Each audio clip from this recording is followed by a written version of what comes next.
24/7 नरेंद्र सिंह। आज हम ग्राम पंचायत गिदानी, पंचायत समिति मौजमाबाद में उप सरपंच श्री राजेंद्र कुमार जी जाट के साथ बैठे हुए हैं। उनसे रूबरू आपको करवाएंगे, उनके जीवन परिचय के बारे में आपको बताएंगे, उनके यहाँ की भौगोलिक स्थिति परिस्थितियों के बारे में बात करेंगे, ग्राम पंचायत के विकास के बारे में बात करेंगे। सर्व साहब, आपका बहुत बहुत स्वागत है हमारे चैनल में। जी नमस्कार। राजेंद्र जी, हम जानना चाह रहे हैं कि ऐसी जो कोरोना की परिस्थितियां हैं, अभी जो समाज की परिस्थितियां हैं, अपने जो युवाओं की स्थितियां हैं, जो परिस्थितियां हैं, इन सबको अपन अगर लेके चलें, उसके बीच में आपने अपने जीवन के जो 48 ईयर के आसपास की आपकी उम्र हो चुकी है, तो पहले तो हम आपसे रूबरू होकर बात करना चाहेंगे आपके जीवन परिचय के बारे में। आप हमें थोड़ा सा बताइए कि आपने अपने शुरुआती दिनों से लेकर अब तक के लिए क्या क्या काम किया, कैसे कैसे क्या क्या किया।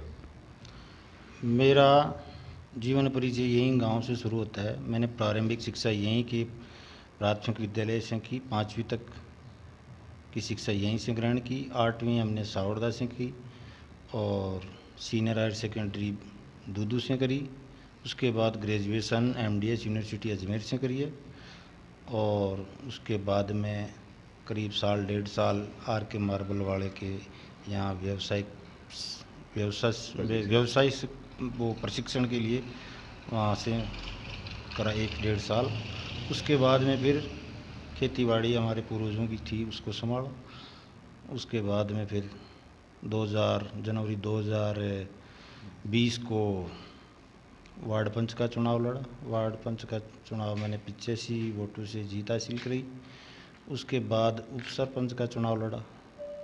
उप सरपंच के चुनाव में मैंने 9 वोट थे, उनमें से 5 वोट मेरे को मिले, उसमें जीत हासिल करी। उप सरपंच के अभी वर्तमान में कार्यरत हूँ उप सरपंच पद से। जैसे कि राजेंद्र जी, सुनने में आया है, देखते भी हैं कि जाट का बेटा होता है वो किसान होता है, खेती करता है, खेती के अलावा वो कुछ नहीं कर पाता है। तो आपको ये राजनीति में आने की प्रेरणा कहाँ से मिली और आप किससे प्रेरित हुए और आप अचानक ऐसे राजनीति में कैसे आ गए?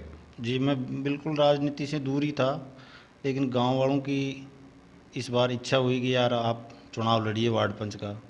तो उनकी इच्छा को मद्देनज़र रखते हुए मैं वार्ड पंच का चुनाव लड़ा और उसमें जीत हासिल की, ऐतिहासिक जीत हासिल करी।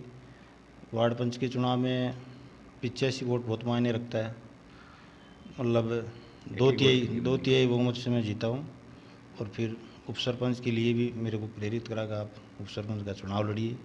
मैंने चुनाव लड़ा, जीत हासिल करी और अभी हम अच्छी तरीके से सरपंच साहब के सहयोग से अच्छी पंचायत चला रहे हैं।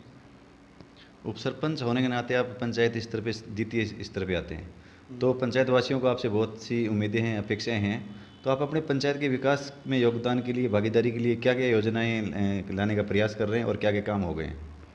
पंचायत में तो बहुत सारी योजनाएं हैं, जैसे पालनहार योजना है और कई ये उज्ज्वला गैस योजना है। कई प्रकार की ऐसी योजनाएं हैं जो गरीबों तक हम पहुंचाते हैं, गरीबों को उनका लाभ मिला है, लाभ मिलता रहेगा, हमारे कार्यकाल में दे रहे हैं। जैसे पट्टा वितरण करना है, निःशुल्क पट्टे देना है भूमि को। जैसे हमारे गांव में पहला ऐतिहासिक काम तो हमने ये कराया कि आज तक किसी सरपंच ने नहीं करा। कमला जी बेनीवाल थी उस टाइम में उन्होंने 33 बीघा ज़मीन कन्वर्सन करी थी आबादी में। उसके बाद में हमने हमारी पंचायत में 5 बीघा तो यहाँ पालू कला में, 7 बीघा पालू खुर्द में और 5 बीघा राजस्व ग्राम है हमारा चांद्रमूल, वहाँ पर कन्वर्सन कराई है। तो आप लगाइए 5 और 7 12 और 5 17 बीघा ज़मीन को हमने सिवाई चक से आबादी में कन्वर्सन करा करके उनके पट्टे दे दिए। करीब 150 पट्टे तो हमने वितरण कर चुके हैं और अब अभी प्रक्रिया चालू है। अभी सेक्रेटरी मेरे से गया है पट्टों की वो भरवा करके और उनको अभी गए हैं वो। और अब ये पट्टों का चल रहा है काम। और कोविड के अंदर भी हमने ग्राम पंचायत में बहुत सहायताएँ करवाई, घर घर जा कर के मास्क वितरण करा। हमारे MLA साहब बाबूलाल जी नागर साहब ने भी हमें सहयोग किया, उन्होंने उनकी ओर से भी मास्क और खाद्य सामग्री की किट भेजे। हमको प्रेरित करा भी आप अपने स्तर पे मास्क वितरण करो। हमने हमारे स्तर पर मास्क वितरण भी किया, खाद्य किट भी वितरण किया, भामाशाहों को प्रेरित किया, भामाशाह ने हमारा सहयोग किया और खाद्य किट वितरण किए। जैसा अभी जैसे ये अभी लंपी का चल रहा है, जी तो लंपी के लिए भी नागर साहब ने हमारे यहाँ वो जो टीका है ना उसको उपलब्ध कराया। हम जो वेटनिनरी के डॉक्टर हैं उनको कह करके वो टीकाकरण कर रहे हैं, और प्राइवेट एजेंसी भी टीकाकरण का काम चालू है।